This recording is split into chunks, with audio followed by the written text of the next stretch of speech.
Иван Доминикович Луцевич, так настоящее его имя, хотя уже потом он стал Янкой Купалом.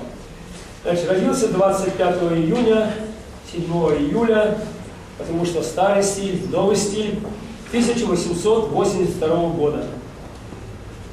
Надо сказать, что народного поэта официально он получил в 1925 году, но всегда считался как певец песен, как певец творчества, лирики и духа белорусского народа.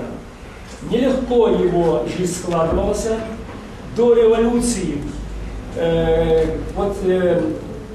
когда издавал свои стихи, не издавал, писал свои стихи, издавать было невозможно, не было места в Белоруссии, работал в Вильнюсе по нынешнему, работал в газете, но тем не менее первую свою книгу издал, если я могу издал первую книгу в 1905 году в Санкт-Петербурге. В 10-м ее появляется «Гусляр», и появляются новые его произведения, поэмы, появляются его драмы, появляются комедии.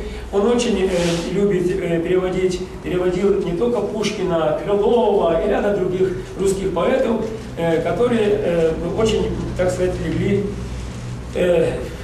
на его душу.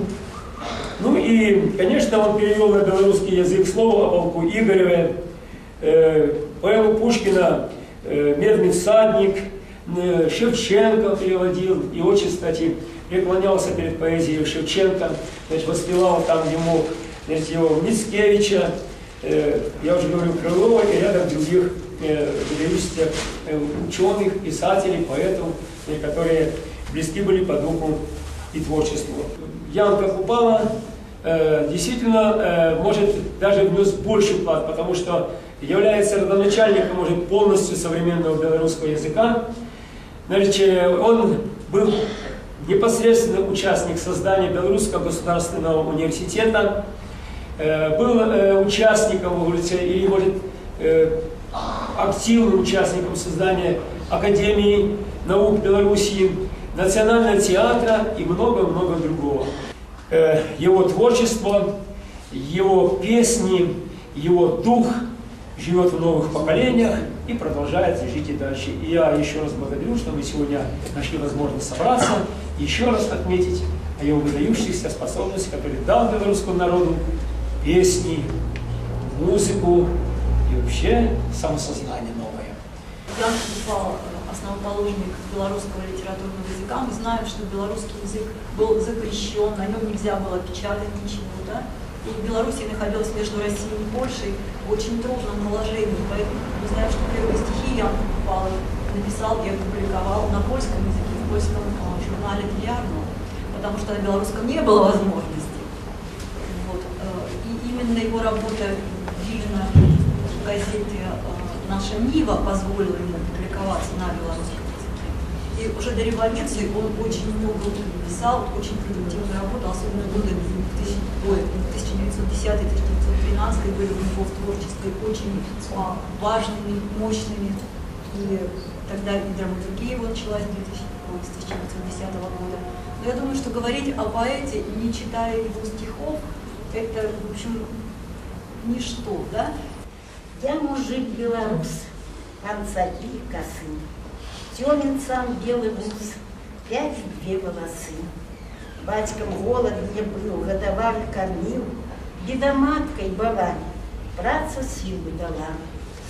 Хоть награду терплю, мушу быть глухинем, хоть свет хлебом кормлю, сам мякинечку ем.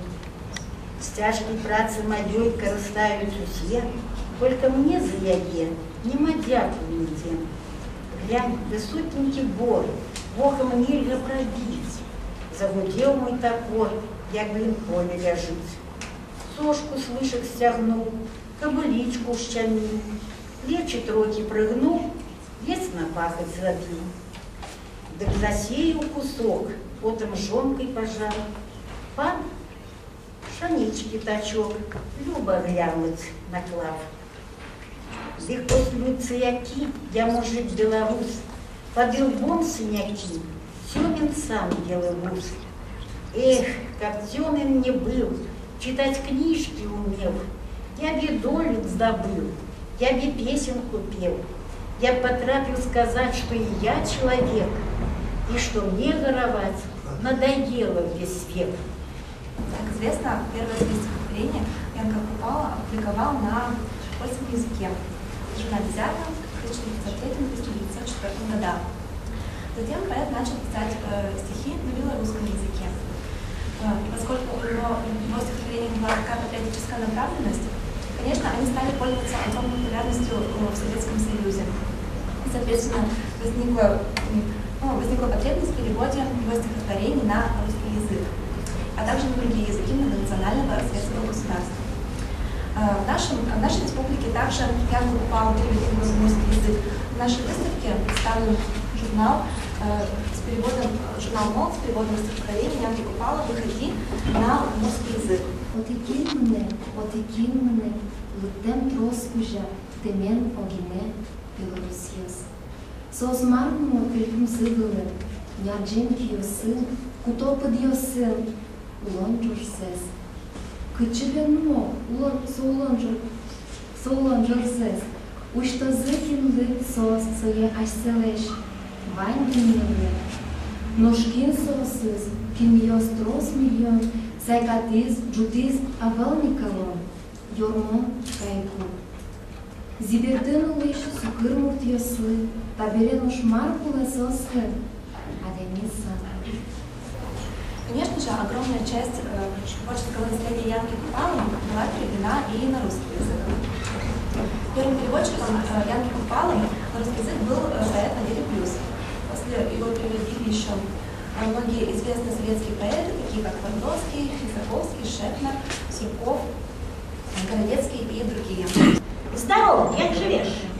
Тут ты тут ходишь, кого еще пишешь? И без тебя тут стояли, седа меня с ножку, дозвол, дорогие.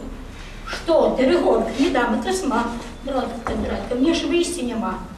Это дошло, хоть тебя дига продай. Дратка, забодыгал чай.